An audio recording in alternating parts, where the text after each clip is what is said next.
योग वशिष्ठ महारामायण सुनते रहने के लिए हमारे चैनल को सब्सक्राइब करें और बेल आइकन जरूर दबाएं।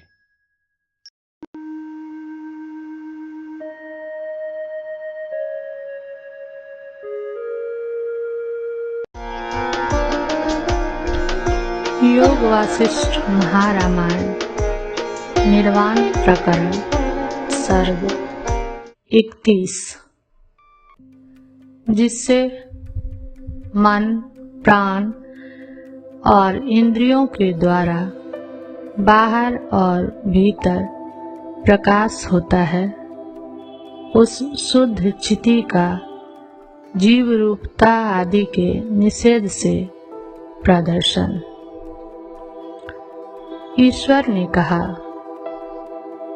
जिस प्रकार स्वाप्निक मदिरा मद से जनित मोह में गिरी हुई मुग्धा स्त्री संभ्रम काल में मैं दुखी हूँ इस भावना से मिथ्या ही दुख बटोरा करती है, उसी प्रकार अज्ञान कीचड़ में फंसी हुई यह चिति भी अज्ञान काल में मैं दुखी हूँ इस भावना से पूर्व वर्णित मिथ्या ही जीव जगत भाव बटोरा करती है। जिस प्रकार विपरीत मति युक्त मुग्धा स्त्री मरी हुई न होने पर भी मैं मर गई, नष्ट न हुई भी मैं नष्ट हो गई, यूं भावना करती हुई रोती रहती है, उसी प्रकार यह चिति भी मैं नष्ट हो गई, मैं मर गई यूं भावना करती हुई झूठ मूठ रोती रहती है। विपरीत हुई बुद्धि कुम्हार के घूमते हुए चाक को भी जिस प्रकार बिना निमित्त के ही स्थिर देखती है, ठीक उसी प्रकार यह चिति भी अहंता के भ्रम से असत्य इस संपूर्ण संसार को बिना कारण ही सत्य देखती है। इस चिति के संसारानुभव में कारण चित्त ही है, लेकिन वह कारण रूप चित्त कोई पदार्थ ही नहीं है, क्योंकि वह चित्त या उससे भिन्न अचित दोनों में से कोई हो ही नहीं सकता। यदि अचित रूप मानेंगे तो वह जगत के अंतर्गत हो जाने से जगत कल्पक ही नहीं हो सकता। चित्त की सत्ता सिद्ध न होने से ही उसके चैत्य जगत की भी सत्ता सिद्ध नहीं है, यही कहते हैं। इस प्रकार चित्त रूप कारण का अभाव सिद्ध होने से चैत्य का भी अभाव सिद्ध ही है। इसलिए जिस चिति के द्वारा श्रम पूर्वक चित्त अनुभूत होता है, वह चिति चित्त और उसके अधीन चैत्य स्वरूप नहीं है, किंतु शुद्ध रूप ही है। चित्त के निषेध से ही चिति में चक्षु आदि इंद्रिय प्रयुक्त दृश्य, दर्शन और दृष्टा रूप त्रिपुटी का निषेध भी सिद्ध हो जाता है। जिस प्रकार पत्थर में तेल नहीं रहता, उसी प्रकार शुद्ध चिति में दृश्य, दर्शन और दृष्टा का रूप नहीं रहता। जैसे चंद्रमा में कालिमा नहीं रहती, वैसे ही चिति में कर्ता, कर्म और करण नहीं रहते। जिस प्रकार आकाश में नवीन अंकुर का अभाव है, उसी प्रकार चिति में प्रमाता, प्रमेय और प्रमाण, इन तीनों का अभाव है। जिस प्रकार नंदनवन में खैर के वृक्ष का अभाव है, उसी प्रकार चिति में चित्तवृत्ति, चेतन और चैत्य आदि का अभाव है। जैसे आकाश में पर्वत तत्व नहीं है, वैसे ही चिति में अहंता, त्वंता और तत्ता, दूसरी परोक्ष वस्तुता आदि नहीं है।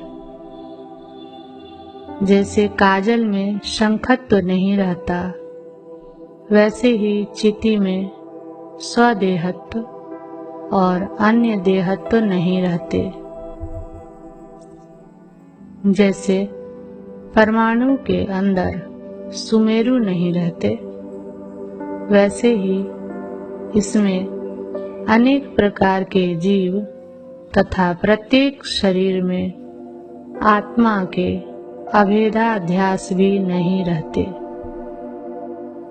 इसमें शब्द और अर्थ की कथा तो इस प्रकार नहीं है जिस प्रकार महाऊसर भूमि में लता की। अथा आदेशो नेति नेति इत्यादि सर्वदृश्यों के शास्त्रीय निषेध भी तत्व साक्षात्कार पर्यंत ही है, क्योंकि चित्तत्व का साक्षात्कार होने पर तो प्रतियोगी की प्रसिद्धि न होने से उनका कभी संभव नहीं है। इस चिति में नेति नेति इत्यादि निषेध परक श्रुतियां ऐसे नहीं हैं जैसे सूर्यमंडल में रात्रि। जिस प्रकार तुषार में उष्णता नहीं रहती, उसी प्रकार इसमें वस्तु से अतिरिक्त वस्तुत्व और अवस्तुत्व रूप धर्म भी नहीं रहते। इसमें शून्यता और अशून्यता इस प्रकार नहीं है जिस प्रकार शिला के गर्भ में वृक्ष, आकाश में अनाकाशता की नाई, भिन्न भिन्न वादियों के द्वारा कल्पित प्रसिद्ध महती शून्यता और अशून्यता विचार करने पर जैसे नहीं रहती, केवली भाव लक्षण स्वरूप स्वच्छता ही अवशेष रहती है, न कि अणु मात्र भी उससे कुछ भिन्न। वैसे ही इस स्थिति में भी शून्यता और अशून्यता है। तब तो संपूर्ण अनर्थों का मूल कारण हिरण्य गर्भात्मक समष्टि चित्त ही इस चिति का दोष है, क्योंकि एकमात्र उसी कारण से चतुर्विध शरीरों में उत्पन्न हुई यह चिति इन सब सांसारिक दुखों को प्राप्त करती है। उनका हम लोग कभी उच्छेद नहीं कर सकते। इस शंका पर कहते हैं, चिति के दोषभूत हिरण्यगर्भ के चित्त रूप निमित्त से उत्पन्न हुई यह चिति इन दुखों को प्राप्त करती है, ऐसी बात नहीं है। किंतु हिरण्यगर्भ द्वारा उत्पन्न किए गए जो देह, इंद्रिय और उनके विषय हैं, उन सब में अहम, मम तथा ये सब अर्थ सत्य हैं इत्यादि केवल भावना मात्र से ही यह संसार रूप अनर्थ उपस्थित हुआ है। इसीलिए तत्वज्ञ पुरुष में तथोक्त भावना के अभाव से ही संपूर्ण अनर्थों की शांति हो जाती है। तत्वज्ञ पुरुष में तथोक्त अहम, मम तथा ये सांसारिक पदार्थ सत्य हैं, इस प्रकार की भावना के अभाव से ही यह संपूर्ण अनर्थ अपने आप संग शांत हो जाता है और तत्वज्ञ पुरुष में भी तथोक्त सारी भावनाओं के अभाव के बिना संपूर्ण दुख प्राप्त होते हैं। यही कारण है कि तृण की नाई तिरस्कार के योग्य भी यह त्रैलोक्य पदार्थ केवल भावना के यानी वासना के बल से अज्ञानियों के लिए दुस्साध्य होकर स्थित है। पूर्वोक्त प्रकार की तव ममात्मक जो भावना है वही इस दुखादि की प्रसक्ति में कारण है। उस भावना में पुरुष की स्वतंत्रता है, यानी वह भावना कर सकता है और नहीं भी कर सकता है। ऐसी स्थिति में जैसे तृण का परित्याग दुस्साध्य नहीं है, वैसे ही त्रैलोक्य का परित्याग भी दुस्साध्य नहीं है। तथोक्त भावना से स्थित हुआ यह संसार रूपी अनर्थ स्वाधीन होता हुआ भी दुस्साध्य है। जो जो कार्य हैं उनकी पुरुष अपने प्रयत्न से यदि सिद्धि नहीं करता तो वे कहाँ कैसे प्राप्त हो सकते हैं। साधारण तृण भी बिना हाथ फैलाए प्राप्त नहीं किया जा सकता।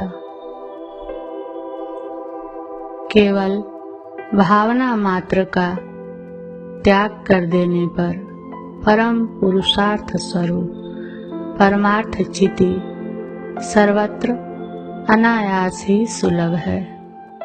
इसी आशय से उस चिति का वर्णन करते हैं। निर्विकल्प अद्वितीय परब्रह्म स्वरूपिणी सर्वव्यापक होती हुई सकल तेजों को भी प्रकाशित करने वाली स्वच्छ और अति उत्कृष्ट जो यह चिति है, वह पुरुष की केवल एक भावना से प्राप्तव्य है। वह चिति संपूर्ण पदार्थों का आभास करने वाली सर्वव्यापक नित्य निर्मल नित्योदित मन से रहित सकल विकारों से वर्जित और निरंजन है। एक वही घट और पट में, वट और दीवार में, सकट और वानर में, गधे और असुर में, सागर और भूत में तथा नर और नाग में सर्वत्र संस्थित है।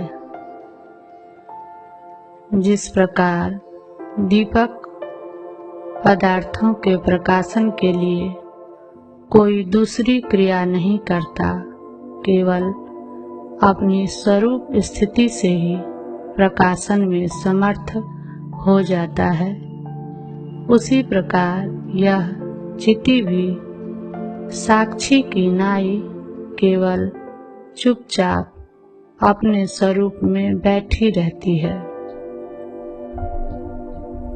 चलने फिरने और हिलने डोलने में समर्थ रहती हुई भी कहीं पर हिलने डोलने या चलने फिरने का नाम तक नहीं लेती।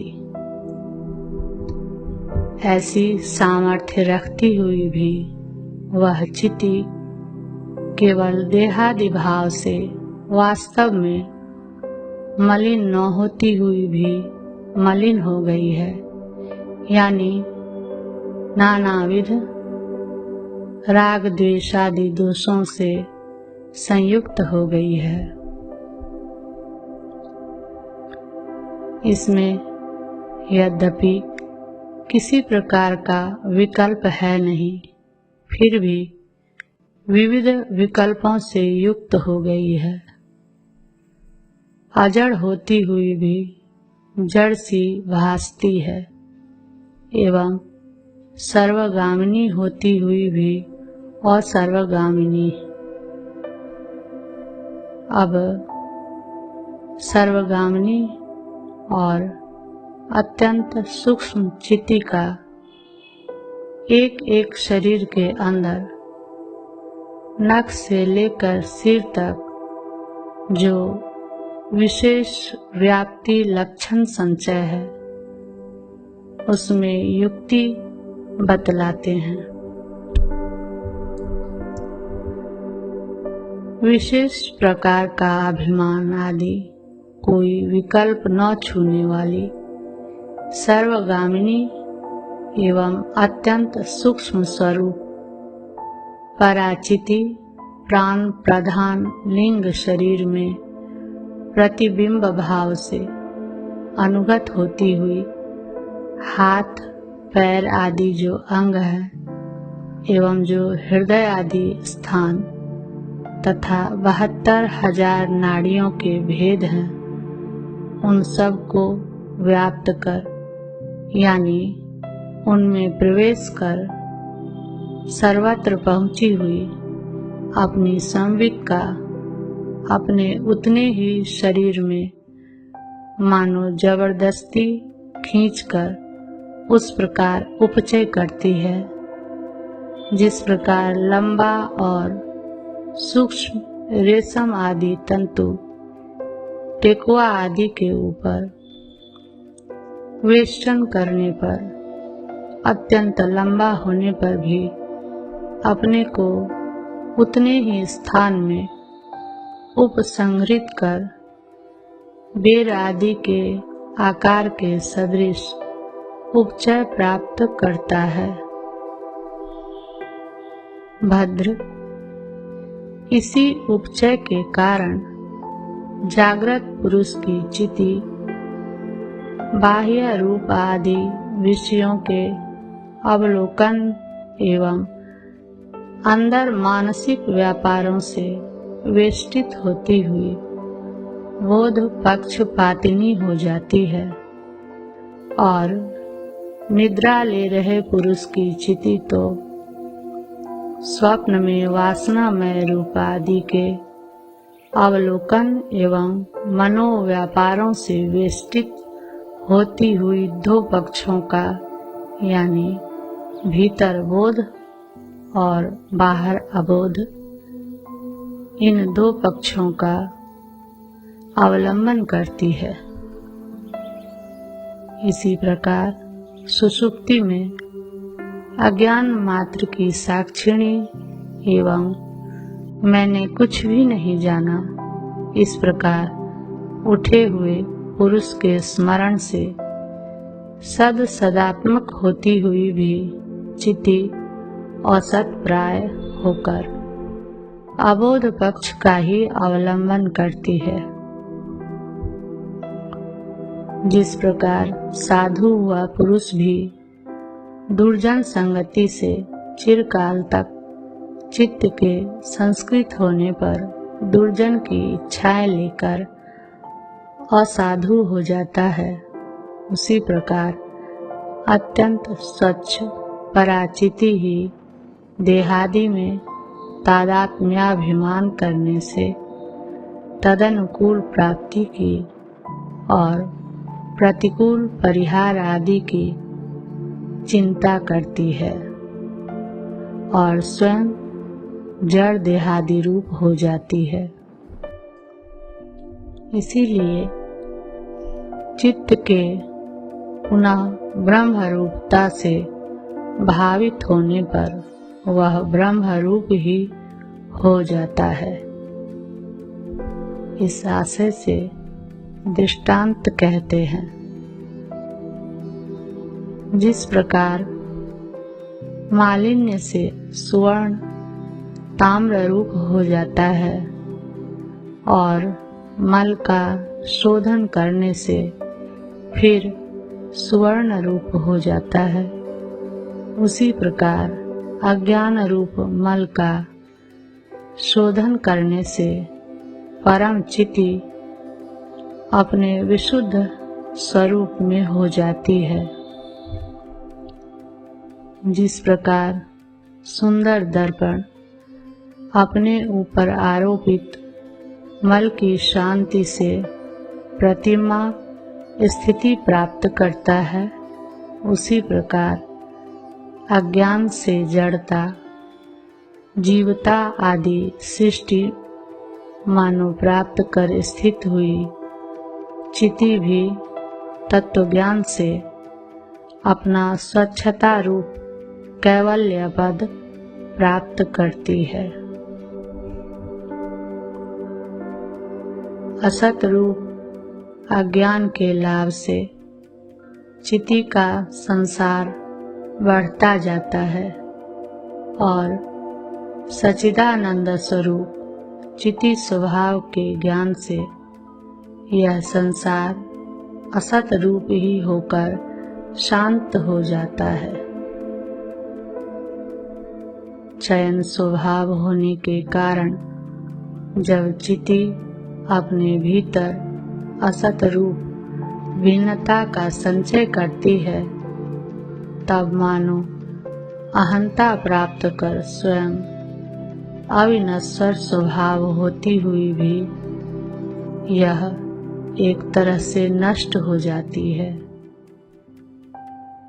जैसे थोड़े से स्पंदन से यानी डंठल के वियोजक प्रचिति मात्र से पर्वत के तट प्रांत प्रदेश में स्थित वृक्ष से फल नीचे गिराते हैं, वैसे ही अज्ञान के स्पंदन से संवित्ति का यह जीव भाव भी एक तरह का महान अधःपतन है। रूप आदि विषयों की जो यह सत्ता है वह चिति की ही है। चिति स्वयं निर्मल है। भेद और अभेदाध्यास तो एकमात्र अज्ञान से जनित है और वे ज्ञान से विलीन हो जाते हैं। चित्त साक्षी की केवल सत्ता से ही चित्त इंद्रिय आदि में ज्ञान ऐसे होता है जैसे केवल आलोक सत्ता से क्रियाओं में व्यवहार होता है। सामान्य रूप से कथित विषय का विशेष रूप से चक्षु आदि इंद्रियों में विभागशः उपादान कर रहे भगवान शंकर जी सर्वत्र चिति की ही फल रूपता बतलाते हैं। चिति सन्निधि से प्रेरित हुए व्यान वायु रूप निमित्त से चक्षु की कणिकाओं में स्पंद होता है। उसमें अवस्थित प्रकाश चक्षु कही जाती है। उस चक्षु के द्वारा नाली के सदृश बाहर की ओर प्राप्त कराए गए अंतःकरण से व्याप्त घट आदि में उसी के समान आकार वाले नील पीत आदि रूप एवं उसकी घट आदि की आकृति का जो बोध होता है वह पराचिति ही है। इस प्रकार स्पर्शेंद्रिय से होने वाले त्रिपुटी भान स्थल में भी त्वगेंद्रिय और वायु दोनों जड़ एवं तुच्छ हैं। इसलिए चिति की सत्ता स्फूर्ति के बल से ही त्वचा और पवन का संबंध होता है, और वही संबंध स्पर्शेंद्रिय कल्पना का निमित्त होने से स्पर्श कहा जाता है। उसके द्वारा उससे संबद्ध शीत उष्ण आदि द्रव्यों में जो शीतादि आकार की मनोवृत्ति होती है वह स्पर्श ज्ञान कहा जाता है, और स्पर्श ज्ञान से युक्त विषय पर्यंत जो त्रिपुटी का प्रकाश है वह परा साक्षी चिति है। इसी प्रकार घ्राणेन्द्रिय और गंध रूप से विभक्त हुए गंध तन्मात्रा का नासापुट में प्रवेश करने वाले पवन द्वारा किया गया जो उनका संबंध है, वही गंधाकार अंतःकरण वृत्तियों का निमित्त होने से गंध संवित कहलाती है। गंधाकार अंतःकरण वृत्तियों की त्रिपुटियों का अंतःकरण से शून्य जो प्रकाशात्मक ज्ञान है वह साक्षी चैतन्य ही है। शब्द तन्मात्रा और श्रवण इंद्रिय का व्यान वायु के संसर्ग से उत्पन्न मनोवृत्ति रूप शब्द संवित्तियों में मन का अंश छोड़कर सुषुप्ति के सदृश निर्विकार साक्षी रूपा जो संवित्ति है वही परम चिति उदाहरित है। इसी प्रकार रसनेन्द्रिय जनित त्रिपुटी के साक्षात्कार फल में भी साक्षी चैतन्य का पृथक्करण कर अनुभव करना चाहिए। इसी प्रकार कर्मेंद्रियों की प्रवृत्तियों में हेतुभूत संकल्प स्वरूप मनोवृत्ति उसके मालिन्य के साक्षी रूप से भी आत्म चैतन्य ही स्थित है, ऐसा विवेक करना चाहिए। कर्मेंद्रियों की प्रवृत्ति में तत्परता संकल्प से होती है। वह संकल्प मनन जनित है। वह मनन चित्त की कलुषता के कारण होता है और उन सब का साक्षी आत्मरूपा चिति सर्वविध मलों से निर्मुक्त है।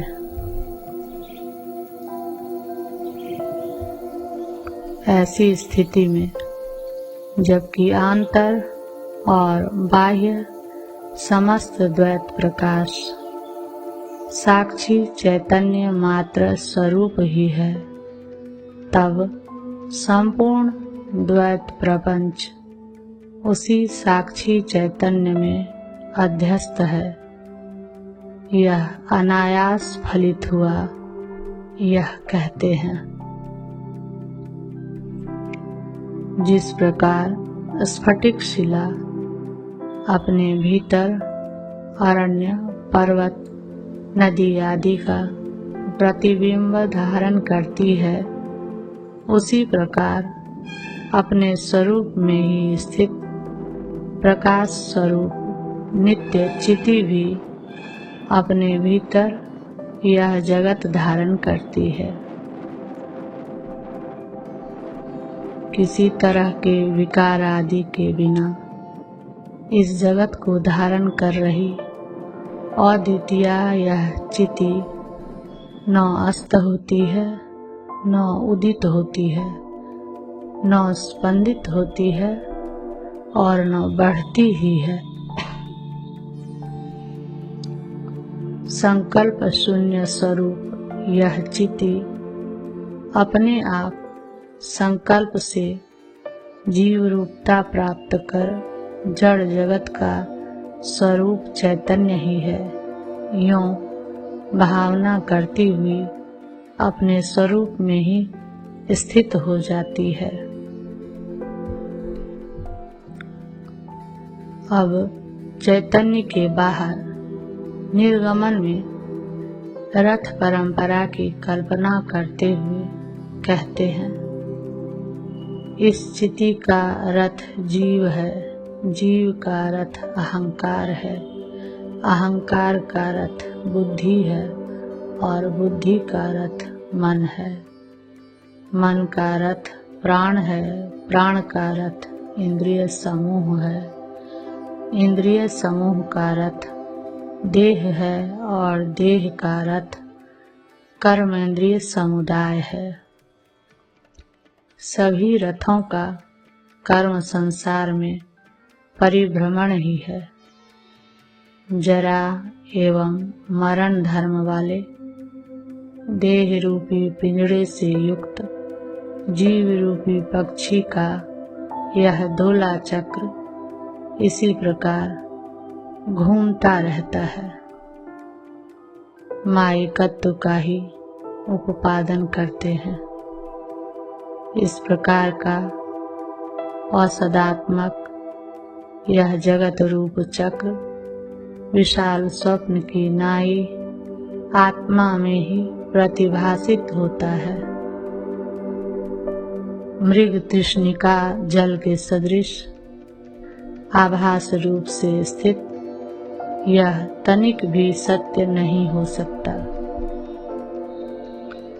मन का रथ प्राण है, यह जो कहा गया है उसमें वक्ष्यमाण अर्थोपयोगी कुछ वैशिष्ट कहने के लिए उपपत्ति कहते हैं। हे मुनीश्वर, मानस कल्पना का निमित्त होने से यहाँ पर मन का रथ प्राण कहा गया है। जहाँ पर प्राण वायु रहता है वहीं पर मननात्मक संकल्प की स्थिति रहती है। जहाँ पर प्रकाश लक्ष्मी स्थित रहती है वहीं पर रूप प्रकाशित होता है।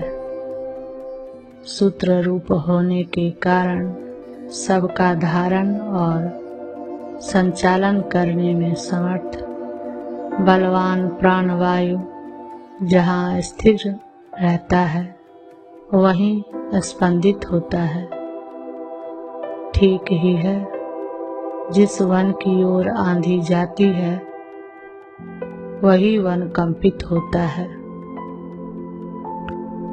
इसी प्रकार मन भी प्राण क्रिया का निमित्त है।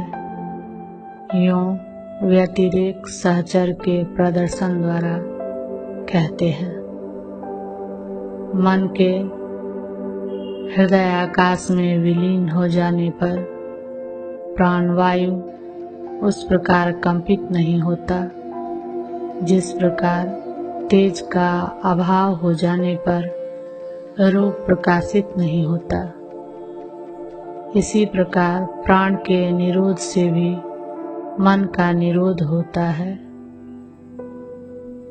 प्राण वायु के भली प्रकार शांत हो जाने पर मन भीतर उस प्रकार तनिक भी कंपित नहीं होता जिस प्रकार आंधी के शांत हो जाने पर धूलि। इसीलिए मन का रथ प्राण है यह कहा गया है। जहाँ पर प्राण वायु जाता है वहीं पर मन रहता है। ठीक ही है, जहाँ जहाँ रथ गमन करता है वहीं सारथी भी रहता है। जिस प्रकार क्षेपण यंत्र से फेंका गया पाषाण तत्काल देशांतर में चला जाता है, उसी प्रकार प्राण के द्वारा प्रेरित हुआ चित्त उसी क्षण देशांतर में चला जाता है। वहाँ प्राण का निरोध होने पर मन क्षीण हो जाता है।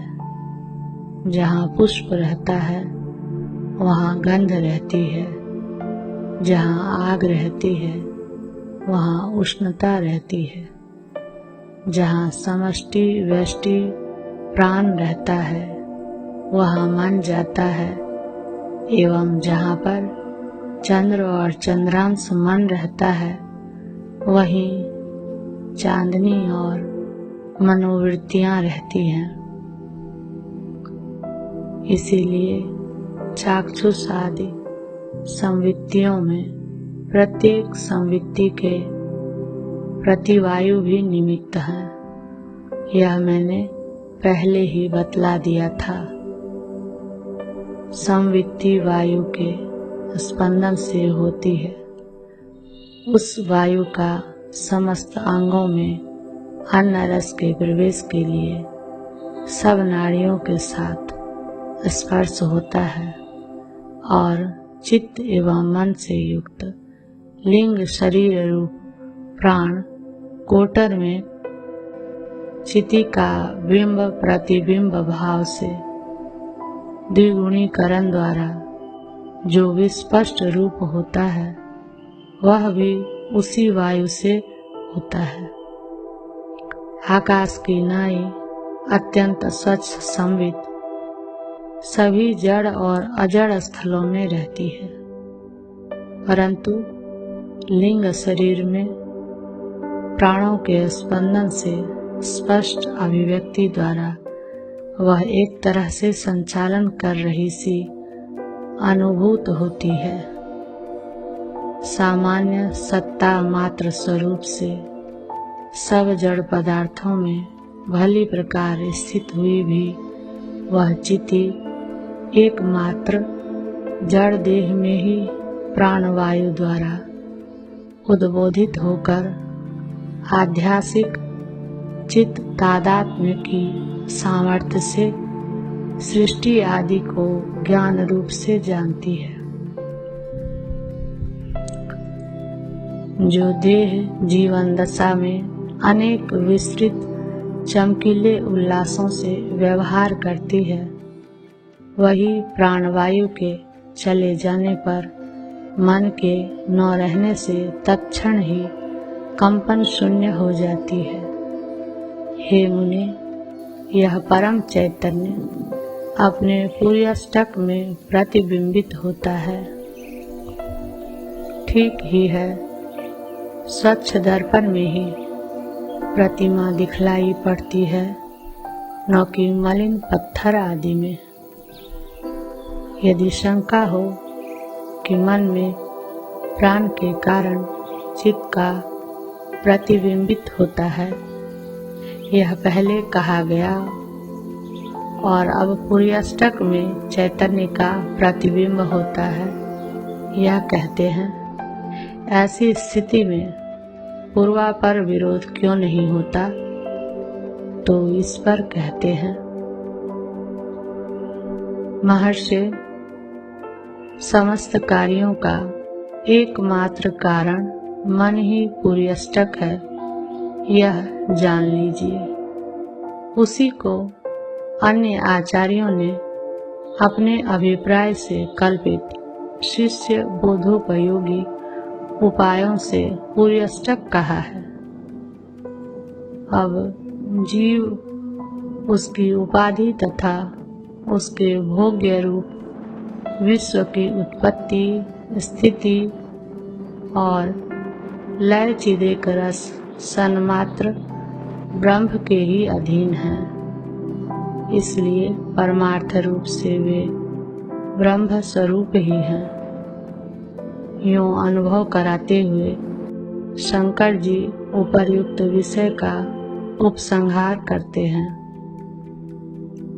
महर्षि, चूंकि अनेक प्रकार की कल्पनाओं से ग्रस्त यह दृश्य समूह चिति में ही उदित होता है, चूंकि उसी में स्थित और लीन हो जाता है, एवं चूंकि मन ही देह दृष्टि से भ्रमग्रस्त होता है, यों ज्ञानियों द्वारा अनुभूत है, इसलिए यह संपूर्ण विश्व परब्रह्म स्वरूप ही है, दूसरा नहीं, यह जानिए। 31वां सर्ग समाप्त।